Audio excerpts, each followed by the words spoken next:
Hi friends, welcome back to my టిలాక్స్. ఈరోజు దోశకి ఇడ్లీకి ఎలా నాన్ పెట్టాలనేసి చూపిస్తూ ఉన్నాను. ఒక గ్లాసు, 2 గ్లాస్ రైస్కి 3 గ్లాసెస్,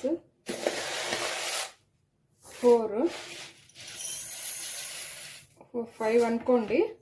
నేను 5 గ్లాసెస్కి దీంట్లో 2.5 గ్లాసెస్ రైస్, ఒక్క గ్లాస్ రైస్కి 1/4 గ్లాస్ అంత మినప్పప్పు, 4 గ్లాసెస్కి 1 గ్లాసు మినప్పప్పు తీసుకొని ఇంకొద్దిగా తీసుకుంటే చాలా. ఇడ్లీ అయినా పర్ఫెక్ట్గా వస్తుంది, దోశ అయినా పర్ఫెక్ట్గా వస్తుంది.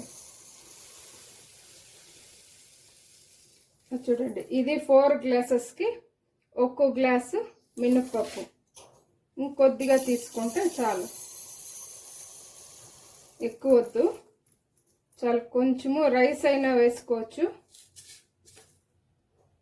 చూడండి,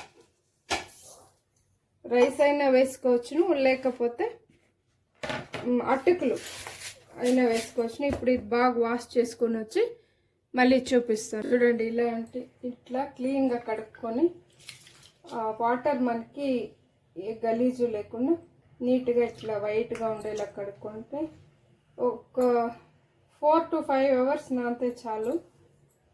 మీరు మిక్సీకి అయినా వేసుకోవచ్చు, గ్రైండర్లో అయినా వేసుకోవచ్చును. దోశకి ఇదే మెథడు, ఇడ్లీకిను ఇదే మెథడు. ట్రై చేసి చూడండి మీరు కూడా.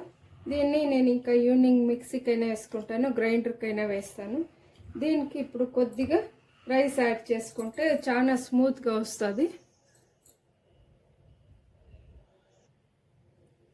ఒక కప్ అంత తీసుకున్నా నేను, ఒక చిన్న కప్ అంత పడుతుంది.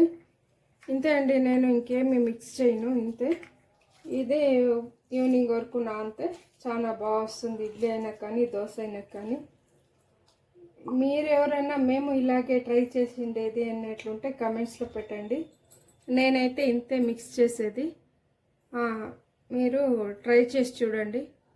Thank you friends for watching my videos. Thank you.